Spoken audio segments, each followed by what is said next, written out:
How's it going? What's up, man? So, what are we doing today? Doing a haircut. I'm in the right place, right? Yes, I think so. So you're doing a haircut and a beard. I got your notes here. Yeah, I got my photo here from last time. All so right. that's helpful, right? What were the numbers? I know you have the So I got a a 2 down to a half.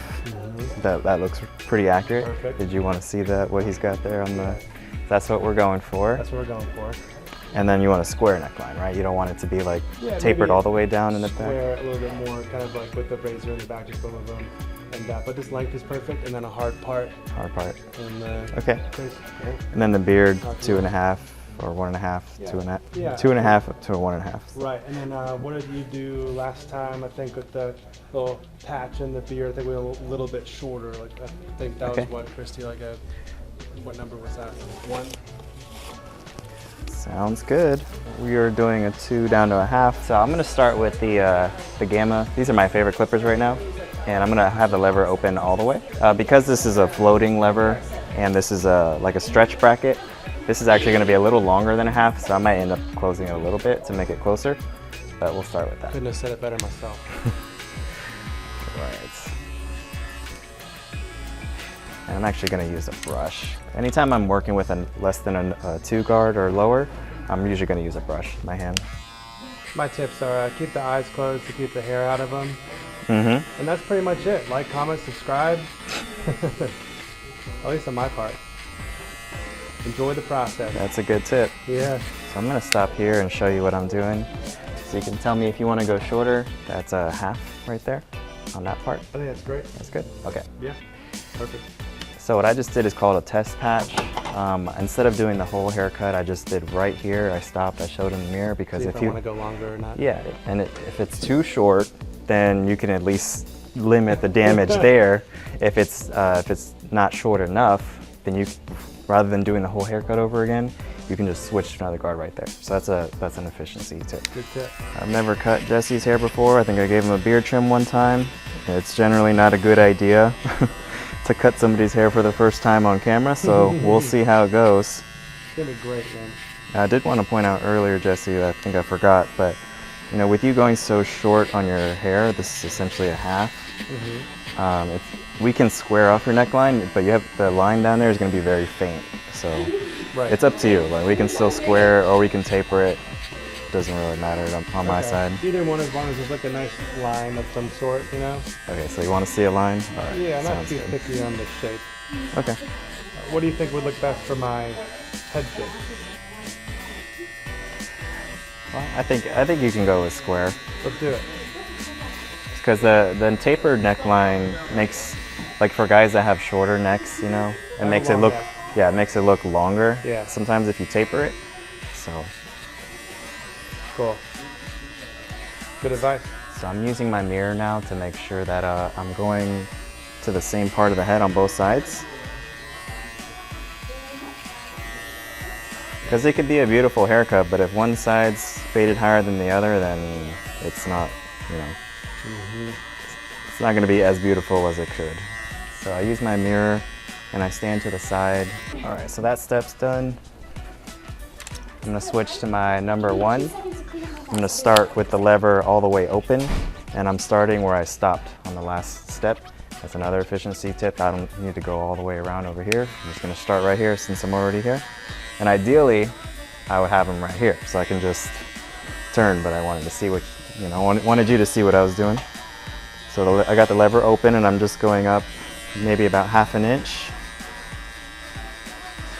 And whenever I'm getting to the point where I feel like I don't want to go any higher than this, I'm starting to scoop out. I'm just kind of slowing down what I'm doing, because that creates a softer line, which is going to make it easier to blend later. All right, I'm closing it all the way now, and since I'm right here, I'm just going to start right here. And I got the 1 closed, and I'm just going to be working on this line that was created in the last step. If you're afraid to go too high or you're working in tight spaces, you can just use the corners like this. And you want to really pay attention and listen to the clippers, because it helps with the music being off too. But if you don't hear the clippers doing anything, then you're wasting your time. I'm not going to be using the mirror a lot in these next few steps, just because I save that more for that's kind of the beginning and the end part of the haircut. So I want to start the haircut right and I want to finish right. And unless it's a super like detailed skin fade, I'm not really going to be looking at the mirror too much during the middle part of the haircut, where it's really just about removing bulk. So that was the half. I'm going to go to my 2 now, and I'm going to have the lever closed. And when I start to get to the round part of his head, I'm going to just start going straight up so I don't take it in. Even if that's the way he wants it, we can always, that's an easy adjustment later. But I'd rather keep that length there and then get rid of it later if we don't need it. Today's a good kind of a real life scenario that you might encounter because Jesse is in a hurry here and he's got a meeting, an important meeting coming up soon, which is going to be exactly what might happen to any barber in the shop at any time. So we're going to try to get him out of here on time today. Typically whenever clients do a comb over, it's going to be like longer on the side that you're combing away from, because this side is going to be short because it's got to blend with this side. This side doesn't have to blend with anything. So this side is usually going to be longer than this side whenever you're doing a comb over style type of haircut. Cool. So yeah, we'll go all the way up to the hard part with the fade or whatever. Sounds good. I'm going to use my comb to comb this hair out of the way that I don't want to cut. You can also wet the hair. You can use clips to section it. This is a real quick and dirty way to protect that hair, but there's definitely hair that's going to be left behind, which, you know, we'll get that later.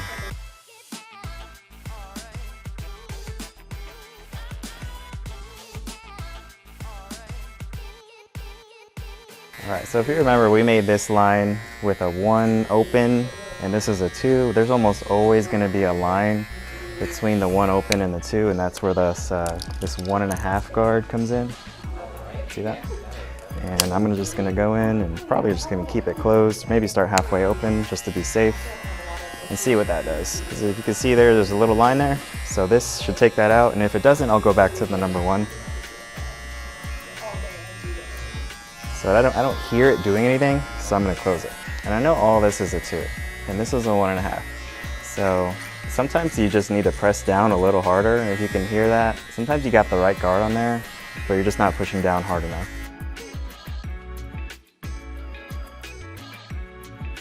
Now you don't want to be digging in the client's head, but sometimes that's all you got to do is just press down a little bit harder, and that line will come out. All right, so I'm going to blend this ledge that's here with my clipper comb. I'm going to comb the hair up. I'm going to comb it back towards me. I'm going to use my finger as a brace for stability. And anything that sticks out needs to be cut. If you're new to clipper over comb, you can use a guard on the clipper to do this. Once you get more comfortable, I don't think that's necessary.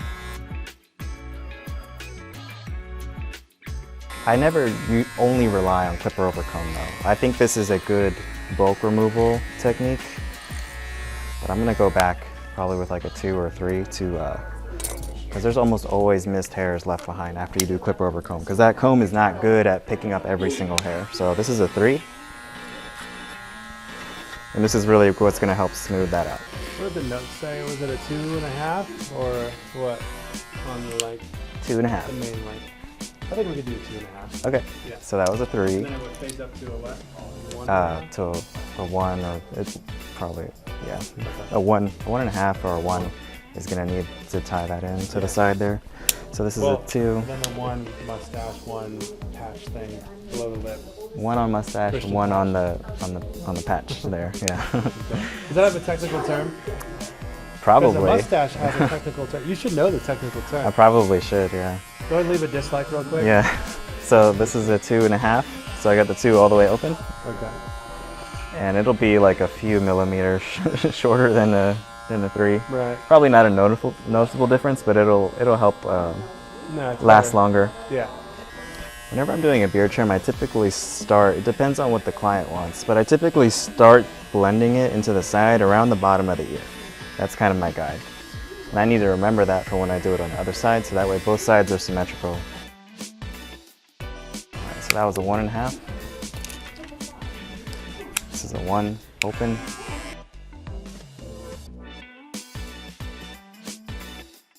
I just closed the one now, and I just keep getting closer and closer to this line, and it should start to get lighter and lighter.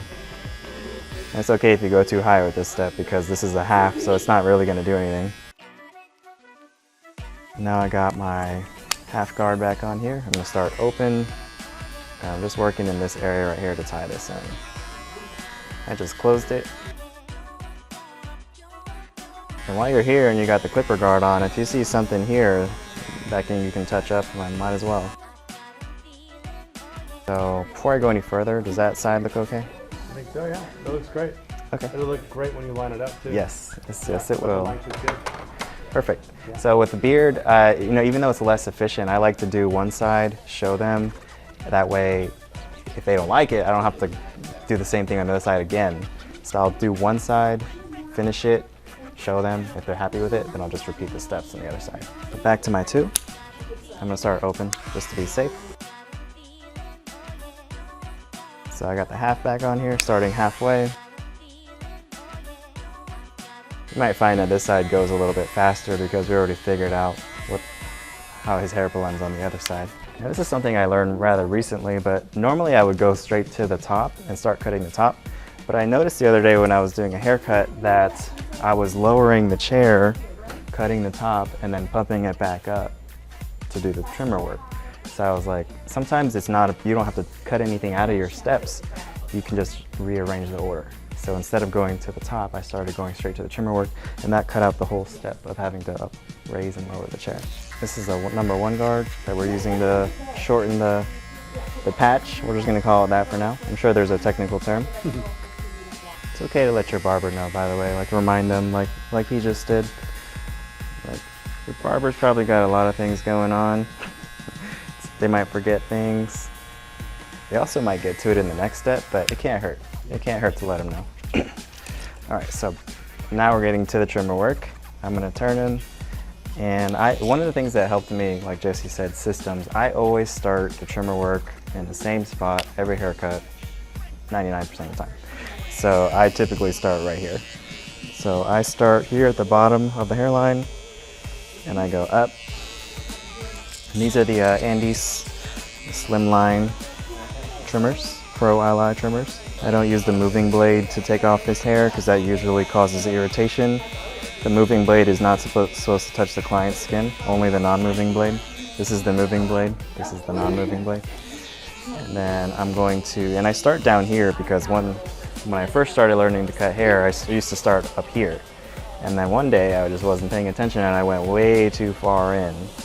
And he basically gave the guy a mohawk. And ever since then, I don't do that anymore. Here's a couple tips on how to get sharp lines. So first thing is you need to be stable. So the first thing that touches the client's skin is always going to be my finger.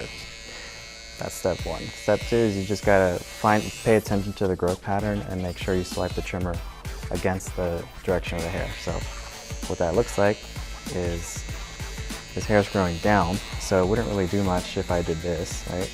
So I'm gonna go against the hair growth. And that's gonna help the hair feed into that trimmer a lot better and give you a little bit of a sharper line. Now these aren't set super sharp, but this will work on pretty much anybody's hair type. One thing I really struggled with beard trims was getting that line, that curve, to the same spot on both sides. So I use a guide. In this case, I'm gonna use Especially when I'm missing hairs. Right. Yeah. I'm gonna use the corner of his mouth as my guide, because that's the highest point that I can see, and then we can always lower it if you want Just to make up a line. Yeah. We can get some color in there if you want. Whenever I'm squaring a neckline, I used to really hate doing square necklines when I first started. So what I found that helps is you start in the middle, work your way out from there. So what that looks like, even though it's hard to see on his hairline, you start here, go half the width of the trimmer blade over, another half of the width of the trimmer blade over, and then you just keep doing that until you got a neckline. And if you mess up and you end up taking the neckline too high, then that would be a good time to recommend tapering the client's neckline. The only way to really fix a haircut is to go shorter. And he's doing a good job, but also if you're having trouble doing a square neckline, It could be that the client's looking down too far, because that kind of changes the line. And it's essentially you're making like a rainbow shape while they're looking down, and when they look back up, you'll see that it's curved. So you don't want your client to look too far down whenever you're doing a neckline. Just they can look down a little bit, but not like chin to their chest, because otherwise that's going to be a curved line when they look back up. Now Jesse's hairline isn't that bad. Some guys, their hairline grows all the way to their ear, and you might be tempted to like try to get every single one of those hairs with the trimmers, but this area around the ear is really sensitive, so it's actually okay to leave some hair there, and when you're using the razor later, just go back and double check that area. And I would recommend, if you're comfortable with it, get those with the razor instead of the trimmer, because it'll be a lot less irritation to that part of their ear. If you've been paying attention, I've kind of been doing that throughout the whole haircut. I know his notes said a 2.5, but I started with a 3 just to be safe. Even though his notes said a half for the hair, I did the half, but I showed him, you know. So you can't be too cautious. I mean, if it's your first time cutting their hair, you don't have to do this every time. All right, now we can probably move on to the top. How's everything look so far? That's awesome. You wear glasses, right? Or I do, yeah. Can you see without your? Oh yeah. Okay. I Cool. have 20/20 vision. Oh, perfect. Just for show. Just for your brand. No, actually, I went to the eye doctor. They're like, yeah, you have astigmatisms in both eyes. Oh, okay. So the glasses help when I'm looking at a screen or whatever Mm-hmm. to kind of fix the angle or whatever. All right, so we're gonna get some water in there. That's really nice. That That automated. is intense. What? This water bottle is Yeah, intense. it's great. You like it? I love it. I believe it's the first Let's time work. I've used it. Oh, really? Yeah, It's it your is the water first time bottle. I've used it, but It's your shop. yeah. That's These great. aren't I a love standard screen issue mount stuff. yet. So it's about half an inch, Yeah, I was gonna say half that. an inch a month on average. Yeah. So if it's been 6 Maybe weeks. 3/4 or something, 5/8 Yeah. maybe. A little more than half. All right, so I'm putting my 2 on. Now that the hair is wet, this is a good opportunity to see if there's any hairs by the hard part that we missed earlier. There almost always is. So we're gonna use that while the hair is wet to help really make it obvious which hairs need to be cut. So you can go that way, and now that the hair is wet, we can actually go down like that. Make sure that we're only picking up the hairs we want to cut.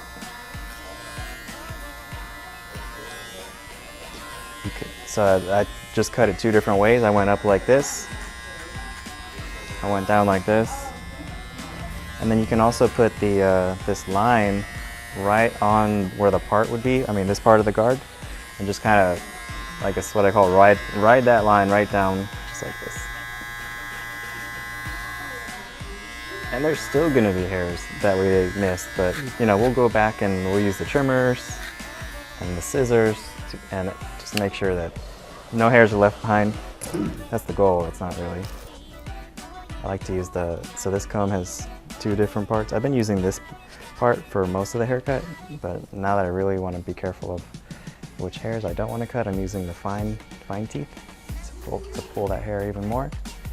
And I don't want to pull the hair too much, because that's going to change how straight the part is. But I just want to pull it out of the way just enough so I don't cut it.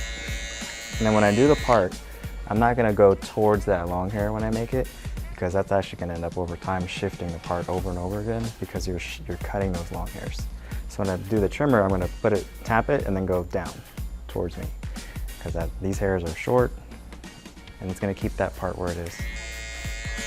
Did you want me to go over the part with the razor? So I can use the straight razor to kind of help it last longer. Yeah. Okay. With the straight razor, yeah. The reason I asked that is because if he wants the part thicker, I feel more comfortable doing that with the razor, because it's really easy to go too crazy with the trimmers and make that part way too wide. Is that okay? Yeah, I think it's perfect. Cool. That little front piece right there, that little thing that's sticking out, I don't know if you can grab that, you know what I'm saying? Right there at the front? Yeah? These little hairs here? Yeah. Yeah. And I hear it cutting, so that's a good thing. It means we're doing something. I'm going to close it all the way now. And definitely it's important during this part of the haircut to make sure, especially as you get into the shorter guards, that you're transitioning more to just using the last 1 or 2 teeth of the guard.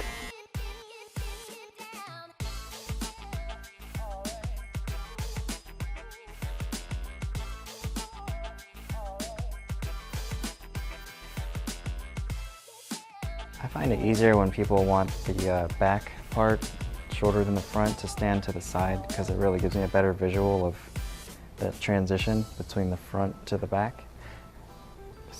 Most guys have their middle part of their head is going to be higher than the front, and you can tell by just looking there.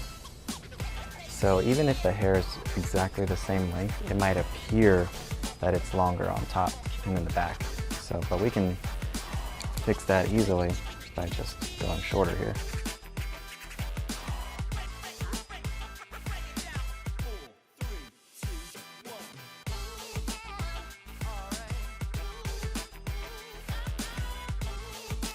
Put a hot towel on there first. That's going to help soften up the hair. And that's going to give me an opportunity to clean my tools and put the razor blade in the razor and get ready for the next person if that's the case. So here's how to load the Irving razor. This is my favorite razor right now.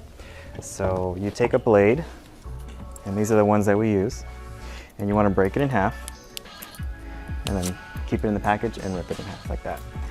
And then this is a really interesting mechanism here. So take the blade out, and there's a few different ways you can put the blade in here, but you can put it like that, and that's going to give you minimal exposure like this.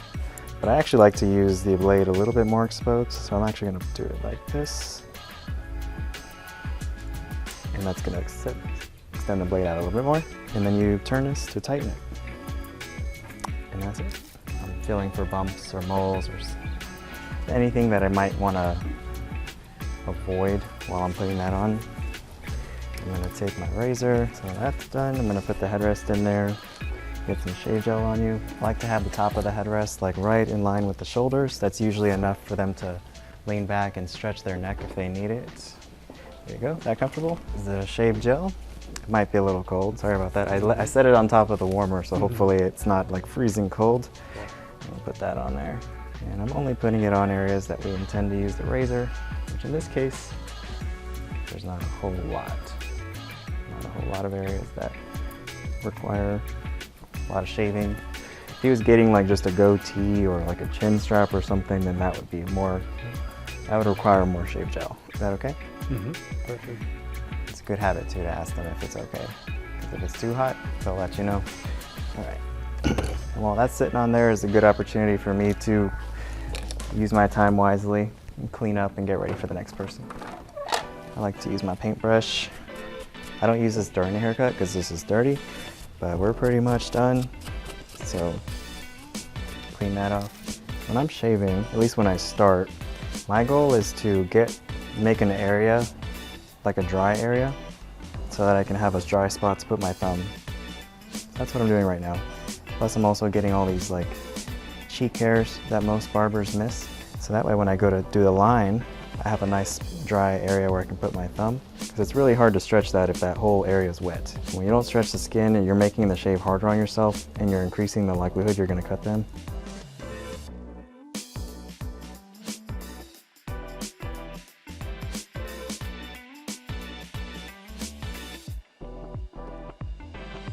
And I'm feeling right now to see if I need to put more shave gel because it might have dried up. This feels fine right now, but I'm standing in the same spot I had him turn, and I'm gonna reach over and turn and get this area. So that way when I go over to that side, this area is already clear of shave gel, and it's gonna make getting this line easier. So now I'm gonna move.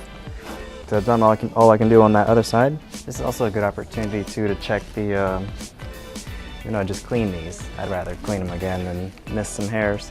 If there's any hairs that you missed around the mustache, this is a great comb for a mustache. This is just a Barber comb. You can put it in between the mustache and the hairs you want to cut, just to protect that. I just noticed that there's some long ones, so I want to make sure we get as many of those as possible. It's really difficult to get this hair, all this hair of the mustache perfectly even, especially if you're using a guard to take it down, because the guard starts hitting the nose and you can't really get that high up. But right, I'm gonna sit you back up.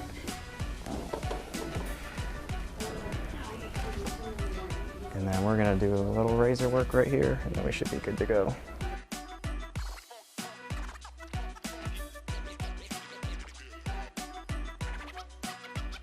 All right, there you go, my friend.